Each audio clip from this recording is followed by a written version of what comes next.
Hello all. इस lecture में हम लोग पढ़ेंगे मूविंग कॉइल बैलिस्टिक गैल्वेनोमीटर। तो मूविंग कॉइल बैलिस्टिक गैल्वेनोमीटर क्या होता है? सॉरी, तो मूविंग कॉइल बैलिस्टिक गैल्वेनोमीटर क्या होता है?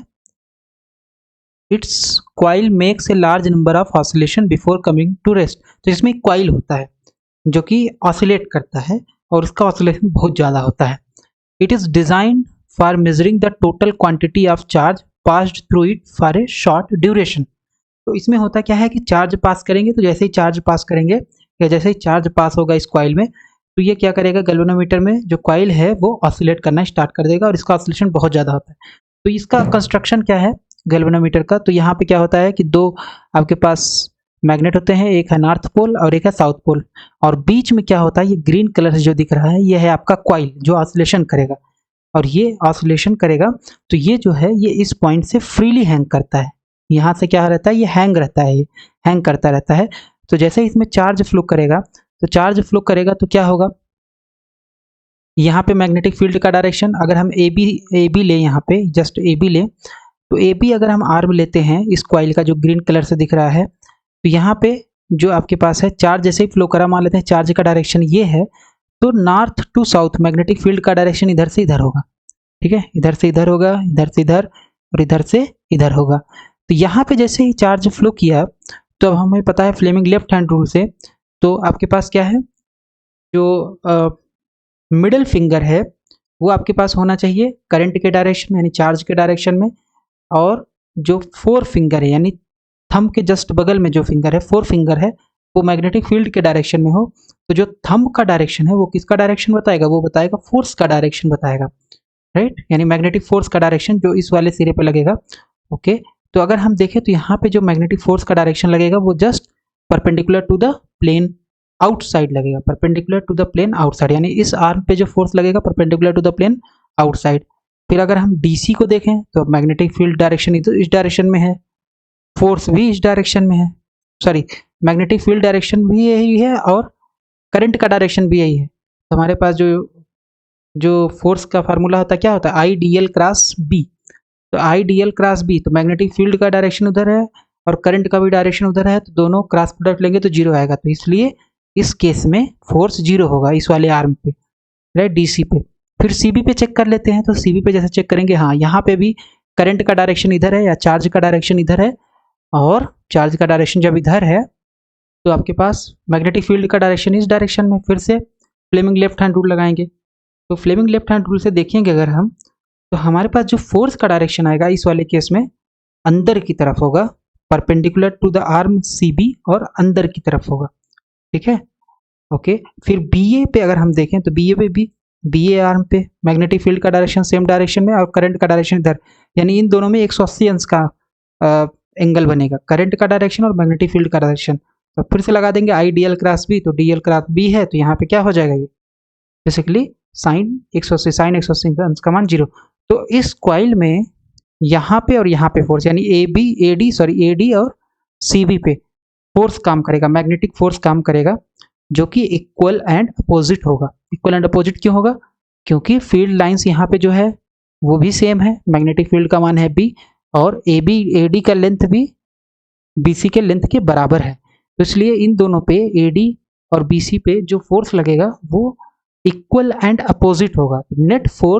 Net force on the coil जो ग्रीन कलर से दिख रहा है इज जीरो। ओके, तो फोर्स लगेगा ही नहीं, जब फोर्स नहीं लगेगा, लेकिन यहाँ पे इक्वल एंड अपोजिट फोर्स क्या बनाएंगे, एक टार्क को जनरेट करेंगे, और जब टार्क को जनरेट करेंगे तो इसकी वजह से ये जो कॉइल है आपका ऑसिलेट करता है। ठीक है, तो जब ये कॉइल ऑसिलेट करेगा तो इसका एक टाइम पीरियड होगा, और वो टाइम पीरियड हमें पता है कि अगर कोई चीज़ हैंग कर रही है और उसका ऑसिलेशन जो होता है, टाइम पीरियड ऑसिलेशन जो होता है वो होता है T is equal to 2 pi √I by C, जहाँ पे सी क्या है, कपलिंग ट्विस्ट है, ठीक है, या टॉर्शनल रिजिडिटी बोलते हैं सी को, और आई जो है मोमेंट ऑफ इनर्शिया। तो अगर हमें ज़्यादा ऑसिलेशन चाहिए, ज़्यादा टाइम पीरियड चाहिए, तो हमें क्या करना पड़ेगा, हमें रखना पड़ेगा formula T equal to 2 pi √I by C से आई का मान ज़्यादा होना चाहिए और सी का मान कम होना चाहिए। तो इसलिए यहाँ पे जो हैंग किया जाता है, ये हैंग किया जाता है फास्फोरस ब्रॉन्ज वायर स्ट्रिप से, जिसका जो C यानी टॉर्शनल रिजिडिटी का जो मान होता है बहुत कम होता है, जिसकी वजह से ऑसिलेशन ज़्यादा। और यहाँ पे एक मिरर लगा देते हैं जिसकी वजह से हमें रिफ्लेक्शन पता चले कि रिफ्लेक्शन किधर जा रहा है, और इसी रिफ्लेक्शन को देख करके ही हम बताते हैं कि हमारा जो ऑसिलेशन है वो कैसे हो रहा है। ठीक है, तो अब इसमें एजम्पशन क्या है? सबसे पहला एजम्पशन है कि ये जो आपके पास कॉइल मूव कर रही है, रोटेट कर रही है अबाउट दिस पॉइंट, हैंग है यहाँ से, और ये इस तरीके से आपका ऑसिलेशन करेगा। तो ऑसिलेशन जो कर रहा है कॉइल, यहाँ पे एकदम वैक्यूम है, एकदम वैक्यूम है। तो वैक्यूम का मतलब ये है कि यहाँ पे किसी भी तरीके का एयर रेजिस्टेंस नहीं है, सो नो एयर रेजिस्टेंस। ठीक है, नो एयर रेजिस्टेंस। ठीक, तो फोर्सेस की अगर हम बात करें तो वो हमारा जंक्शन है कि यहाँ पे कोई एयर रेजिस्टेंस नहीं है, जिससे आपका जो ऑसिलेशन है वो ज़्यादा हो। ठीक है, फोर्सेस की बात करें वो हमने डिस्कस कर लिया, equal and opposite forces on the coil side AB and CD, hence net force on the coil is 0, but there is a net torque on the coil which causes the rotation of the coil. FAD FBC 0 के बराबर है, लेकिन FAB is equal to minus FCD। हाँ, ये रहा time period का formula, T is equal to 2π/I/C। अगर कोई चीज़ हैंग करे तो उसका ऑसिलेशन जो होता है उसका time period T is equal to 2π/I/C होता है, जहाँ पे I मोमेंट ऑफ इनर्शिया है उस पॉइंट के अबाउट उस ऑब्जेक्ट का, और C जो है वो टॉर्शनल रिजिडिटी है। Large number of turns wound on non conducting. तो अब ये कॉइल का क्या है, कॉइल में क्या क्या होता है? तो कॉइल बेसिकली होता है कि large number of turns wound on non conducting material जैसे कि bamboo to reduce electromagnetic damping. तो इलेक्ट्रोमैग्नेटिक डैम्पिंग बेसिकली क्या होती है कि अगर कोई भी कंडक्टर किसी मैग्नेटिक फील्ड लाइन में मूव करता है तो वो क्या करता है, उसमें एक EMF जनरेट होता है। कोई भी कंडक्टर अगर मैग्नेटिक फील्ड में मूव कर रहा है तो उसमें एक EMF जनरेट होगा, और इस EMF की वजह से जो आपके पास कंडक्टर है उसमें एक इंड्यूस्ड करंट जाता है इलेक्ट्रोमैग्नेटिक इंडक्शन से, और ये इंड्यूस्ड करंट का डायरेक्शन ऐसा होगा लेंस लॉ से, जो जिस मैग्नेटिक फील्ड से प्रोड्यूस हुआ है उसी को अपोज करेगा। इसी को बोलते हैं इलेक्ट्रोमैग्नेटिक डैम्पिंग। ठीक है, तो अगर हमारे पास बम्बू की जगह कोई कंडक्टर होगा तो कंडक्टर में क्या आ जाएगा, इलेक्ट्रोमैग्नेटिक डैम्पिंग होगी, और इस टर्म को बोला जाता है ED करंट बेसिकली। तो ED करंट को रिड्यूस करने के लिए हम कंडक्टर की जगह पे क्या लेते हैं, बैम्बू लेते हैं। दूसरा पॉइंट क्या है कॉइल में, तो कॉइल क्या है, large number of turns wound on non conducting material जो कि बैम्बू है, to reduce electromagnetic damping. Moment of inertia of the coil is large, क्यों? क्योंकि मोमेंट ऑफ इनर्शिया लार्ज होगा तो T का मान भी लार्ज होगा, और C का मान हमें कम करना पड़ेगा। डेरिवेशन ऑफ चार्ज सेंसिटिविटी, तो टार्क हमारे पास होता है tau is equal to M cross B। M जहाँ पे है मैग्नेटिक डाइपोल मोमेंट, अगर कोई आपके पास डाइपोल, क्योंकि जो ये लूप है बेसिकली लूप क्या है, डाइपोल है, मैग्नेटिक डाइपोल है। मैग्नेटिक एम्पियर्स मॉडल के हिसाब से जो आपके पास करंट करिंग लूप होता है वो मैग्नेटिक डाइपोल होता है। तो ये आपका मैग्नेटिक डाइपोल है, जहाँ पे M क्या है, आपका डाइपोल मोमेंट है, तो tau is equal to M cross B। ये टार्क होता है किसी मैग्नेटिक डाइपोल पे। ठीक है, जहाँ B क्या है, मैग्नेटिक फील्ड, राइट। M बराबर होता है NIA, N number of turns in the coil, I current जितना फ्लो कर रहा है, और A क्या है, एरिया ऑफ द कॉइल। तो टाउ इज इक्वल टू हो जाएगा NIA क्रॉस B। अगर इसका मैग्नीट्यूड निकाले तो एरिया जो है वो परपेंडिकुलर होगा, जो आपके पास कॉइल है मैग्नेटिक फील्ड के परपेंडिकुलर एरिया है, यानी इन दोनों के बीच जो एंगल बनेगा 90, तो इसलिए आ जाएगा A cross B, AB sine 90 n cap. ठीक है, एन कैप को हम यहाँ पे नहीं कंसिडर करें क्योंकि हम जस्ट मैग्नीट्यूड की बात करें। तो tau is equal to NIAB हो गया। एंगुलर इंपल्स, जैसे ही आपका कॉइल रोटेट किया तो उसमें एक एंगुलर इंपल्स आएगा, बेसिकली एक एंगुलर मोमेंटम आएगा, और वो एंगुलर मोमेंटम जो होगा वो कैसे दिया जाता है, टाउ यानी टॉर्क मल्टीप्लाइड बाई dt। मान लेते हैं टाइम dt में कितना एंगुलर इंपल्स हुआ, तो टाउ dt, राइट। या आपको अगर याद हो तो टाउ बराबर होता है rate of change of angular momentum basically. ठीक है, तो वहां से आ जाएगा angular impulse tau dt, change in angular momentum tau dt आ गया, और फिर ये टाउ हमारे पास पहले से NIAB dt आ गया। टोटल एंगुलर मोमेंटम के लिए मान लेते हैं कि T टाइम तक ऑसिलेशन किया, तो ये आ जाएगा 0 to T tau dt 0 to T। अब टाउ का मान हमारे पास ये है, सब्स्टिट्यूट कर दिए, NAB का मान आ गया, राइट, क्योंकि करंट भी चेंज हो रहा है, चार्ज जो है कांस्टेंट फ्लो नहीं कर रहा है, कांस्टेंट चार्ज फ्लो नहीं, इसलिए करंट का बाहर नहीं निकाल सकते, तो आ गया IDT। अब ये जो टर्म है ये है टोटल चार्ज, ये कितने के बराबर है, ये है टोटल चार्ज। तो हमारे पास J बराबर आ गया NABQ आ गया। अब J जो होता है वो होता है I ओमेगा नॉट, राइट। मान लें अगर एंगुलर वेलोसिटी जो कॉइल रोटेट कर रही है उसका एंगुलर वेलोसिटी है ओमेगा, मोमेंट ऑफ इनर्शिया है I, J बराबर होता है angular momentum of the coil is equal to I omega, और ये NABQ के बराबर होगा। तो यहाँ से ओमेगा नॉट निकालेंगे, एंगुलर वेलोसिटी का मान आ जाएगा NABQ अपॉन I। इसको मान लेते हैं क्वेश्चन 1। वर्क डन, अगर कोई चीज टार्क टाउ लग रहा है तो उसको थीटा रोटेट करने में जो वर्क डन होता है वो कितना होता है, वो होता है tau multiplied by D theta, right, tau multiplied by D theta. तो हमारे पास टोटल अगर निकालना है तो टोटल मान लेते हैं कि 0 से थीटा रोटेट किया तो उसमें कितना ये वर्क डन किया, ये हो जाएगा tau d theta integration from 0 to theta. तब टाउ का मान जो होता है ये होता है सी टाइम्स थीटा, जहाँ पे सी क्या है टॉर्सनल रिजिडिटी, थीटा क्या है एंगल। तो टार्क आपके पास आ जाएगा साउ सी थीटा और डी थीटा आपके पास है ही, इंटीग्रेट कर देंगे half C theta naught square. Theta naught जो है वो मैक्सिमम डिफ्लेक्शन, मतलब एक बार में जितना मैक्सिमम डिफ्लेक्शन किया कॉइल वो है, ठीक है, ये आ गया।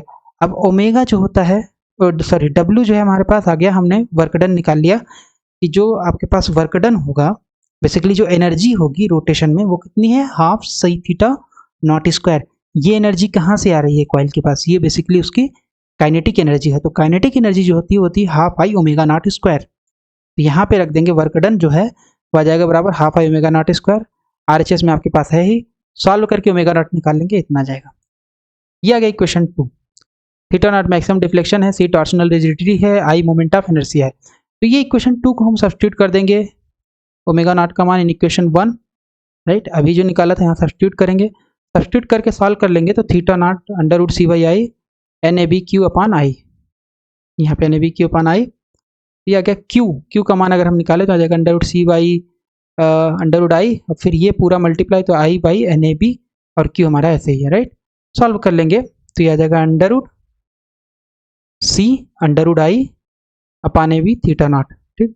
अब अगर अंडर रूट आई को हमें यहाँ से हटाना हो तो हम ये फार्मूला यूज कर सकते हैं टाइम पीरियड का, T equal to 2 pi under root I by C. Under root I की जगह हो जाएगा under root C T upon 2 pi, तो under root C T upon 2 pi यहाँ पे सब्स्टिट्यूट कर देंगे अंडर रूट आई की जगह पे under root C T upon 2 pi, फिर ये आ गया under root C upon N A B theta naught, okay. तो क्यू बराबर आ गया, इसको सॉल्व कर लेंगे C T upon 2 pi N A B theta naught. तो हमारे पास जो चार्ज फ्लो कर रहा है जो कि थीटा नॉट डिफ्लेक्शन दे रहा है, थीटा नॉट क्या मैक्सिमम डिफ्लेक्ट, जैसे चार्ज क्यू फ्लो किया आपका जो कॉइल होगा वो तुरंत डिफ्लेक्ट हो जाएगा, ठीक है, तो वो थीटा नॉट डिफ्लेक्ट हुआ। तो टोटल उन दोनों में रिलेशन क्या है, वो है आपके पास ये, ठीक है। तो इसको अगर हम कांस्टेंट मान लें, ये जो पूरा है इसको अगर हम मान लेते हैं ये के है, तो क्यू बराबर के थीटा नॉट, जो के है वो है आपका C T upon N A B 2 pi. K को बोलते हैं बैलिस्टिक कांस्टेंट, के का क्या नाम है, बैलिस्टिक कांस्टेंट, यानी charge is directly proportional to maximum deflection. एक टर्म होता है जिसको चार्ज सेंसिटिविटी बोलते हैं। तो चार्ज सेंसिटिविटी क्या होता है, ये होता है थीटा, यानी मैक्सिमम जैसे ही चार्ज क्यू फ्लो किया मैक्सिमम डिफ्लेक्शन थीटा नॉट मिला, तो मैक्सिमम डिफ्लेक्शन अपान चार्ज, जिस चार्ज के कारण मैक्सिमम डिफ्लेक्शन आया, थीटा नॉट बाई क्यू, इसी को बोलते हैं चार्ज सेंसिटिविटी। तो यहाँ से अगर हम निकालें तो थीटा नॉट बाई क्यू ये हो जाएगा 1 बाई के, 1 बाई के का मान यहाँ से रख देंगे तो 2 pi N A B upon C T आ जाएगा। In equilibrium deflecting couple is equal to restoring couple. तो डिफ्लेक्टिंग कपल बेसिकली क्या है कि जैसे ही कॉइल में चार्ज गया तो उस पर मैग्नेटिक फोर्स काम करेगा, मैग्नेटिक फोर्स की वजह से जो आपको पूरी कॉइल रोटेट कर जाएगी, तो पूरी कॉइल रोटेट हुई यानी डिफ्लेक्ट हुई। लेकिन जब कॉइल डिफ्लेक्ट हुआ तो कॉइल के पास एक खुद का रिस्टोरिंग कपल होगा जो उसको फिर से उसी पोजीशन में लाने, फिर से इनिशियल पोजीशन में लाने का प्रयास करेगा, राइट। जैसे स्प्रिंग के केस में अगर हम बात करें तो स्प्रिंग में क्या होता है, जैसे हम स्प्रिंग को खींचेंगे तो उसमें रिस्टोरिंग फोर्स जनरेट होता है जो कि होता है F इक्वल टू माइनस के एक्स। उसी तरीके से रोटेशन में आपके पास है डिफ्लेक्टिंग कपल जो चार्ज की वजह से हुआ, और रिस्टोरिंग कपल जो कॉइल की खुद की प्रॉपर्टी है, ठीक है।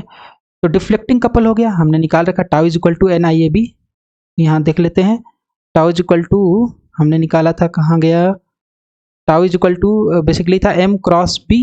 अगर देखें tau is equal to M cross B, तो एम क्रॉस बी रखेंगे तो एन आई ए बी आ जाएगा। यहाँ से हम लोगों ने निकाला था ये है tau is equal to N I A B, ठीक है। तो tau is equal to N I A B हो गया, ये डिफ्लेक्टिंग कपल हो गया। रिस्टोरिंग कपल क्या होगा, C into theta naught, that's it, C into theta naught. यहाँ सॉल्व कर लेंगे तो आ जाएगा आई सी थीटा नॉट अपान ए। ये अगर इसको याद करना थोड़ा सा तो इसको अगर याद करना थोड़ा डिफिकल्ट हो रहा है तो हम ऐसे याद कर सकते हैं एफ इज इक्वल टू के एक्स होता है इन लीनियर। अगर आपके पास ऐसे एस एच एम है तो रोटेशनल में क्या हो जाएगा, के की जगह सी आ जाता है, एक्स की जगह थीटा आ जाता है, ठीक है। तो ये आपके पास होता है tau is equal to C theta naught. तो यहाँ से हमारे पास करंट आ जाएगा C theta naught upon N A B. Current sensitivity एक टर्म में डिफाइन होता है कि जैसे करंट आई फ्लो किया तो मैक्सिमम डिफ्लेक्शन थीटा नॉट मिला, तो थीटा नॉट अपान आई, और इसको रिप्रेजेंट करते हैं आई एस से। तो हमारे पास आ गया I S is equal to N A B upon C. यहाँ से अगर हम निकाल लें इसको थीटा नॉट अपॉन आई, तो ये आ जाएगा इधर, तो ये आ जाएगा NAB अपॉन सी, NAB अपॉन सी। QS यानी चार्ज सेंसिटिविटी और करंट सेंसिटिविटी में क्या रिलेशन, तो करंट सेंसिटिविटी हमारे पास आ गया NAB अपॉन सी, और चार्ज सेंसिटिविटी हमारे पास था 2 पाई NAB अपॉन CT। तो इसका मतलब है NAB अपॉन सी की जगह हम लोग क्या रख सकते हैं, IS रख सकते हैं, राइट। ये अभी हम लोगों ने निकाला, तो यहाँ IS रख देंगे तो ये आ जाएगा 2 pi by T multiplied by current sensitivity. Charge sensitivity जो होता है वो 2 pi by T multiplied by current sensitivity होता है। तो अभी तक हम लोगों ने जितना कैलकुलेशन किया वहाँ पे थीटा नॉट यूज किया। थीटा नॉट क्या है, मैक्सिमम डिफ्लेक्शन है, जैसे चार्ज क्यू फ्लो किया। मैक्सिमम डिफ्लेक्शन क्या है कि डैम्पिंग नहीं हो रही है कॉइल में, किसी भी तरीके का डैम्पिंग नहीं, किसी भी तरीके का कॉइल में एयर नहीं मौजूद है गैल्वेनोमीटर में, राइट, और इलेक्ट्रोमैग्नेटिक डैम्पिंग नहीं। लेकिन ऐसा तो आइडियल केस है, डैम्पिंग कुछ ना कुछ होगी, तो उस डैम्पिंग को कैसे हम लोग इंक्लूड करेंगे अपने इस रिजल्ट में, तो वही हम लोग करेंगे। Correction for damping, in reality there is damping due to the presence of air and electromagnetic damping. Due to this the deflection of ballistic galvanometer gets reduced after each period.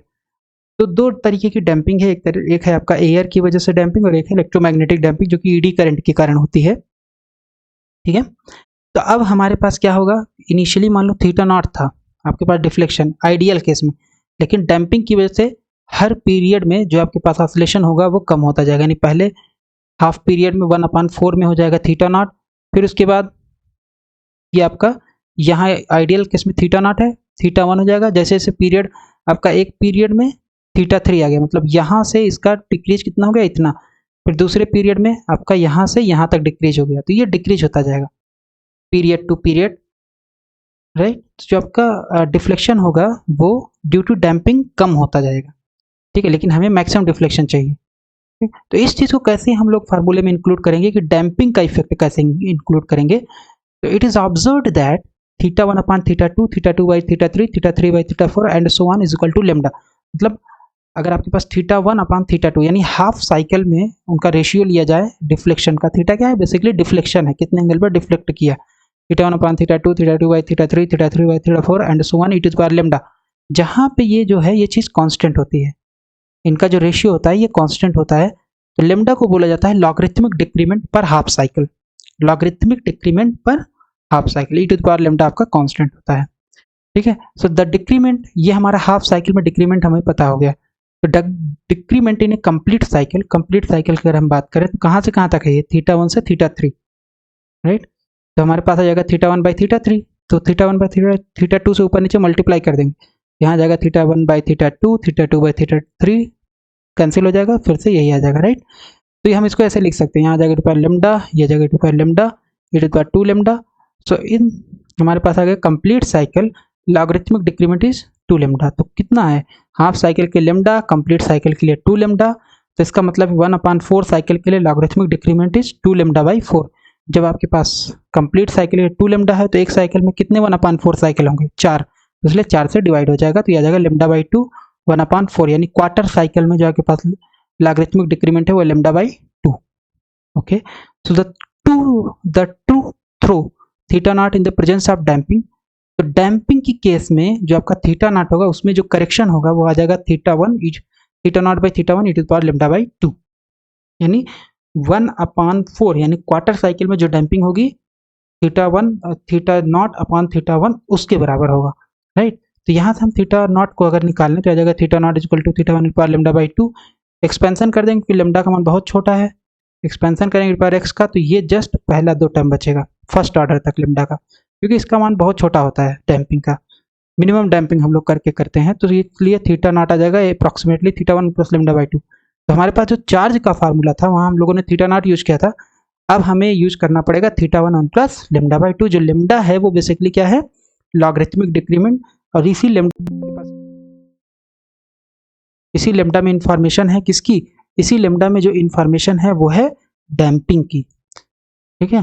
Theta 1 upon theta 11 अगर हम consider करें theta 1 upon theta 11 तो हम इसको लिख सकते theta 1 by theta 2, theta 2 by theta 3, 3 by 4, 4 by 5, 5 by 6, 6 by 7, 7 by 8, 8 by 9, 9 by 10, 10 by 11।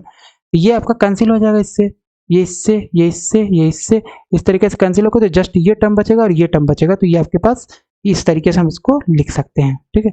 Theta 1 by theta 2 e to power lambda, ये भी e to power lambda, e to power lambda, सभी e to power lambda के बराबर है इस वाले से, right, observation से। तो ये टोटल लेमडा है 1 2 3 4 5 6 7 8 9 10, तो आ जाएगा टोटल पावर ऐड होकर के e टू पावर 10 लेमडा। तो थीटा 1 अपॉन थीटा 11 इतना आ गया।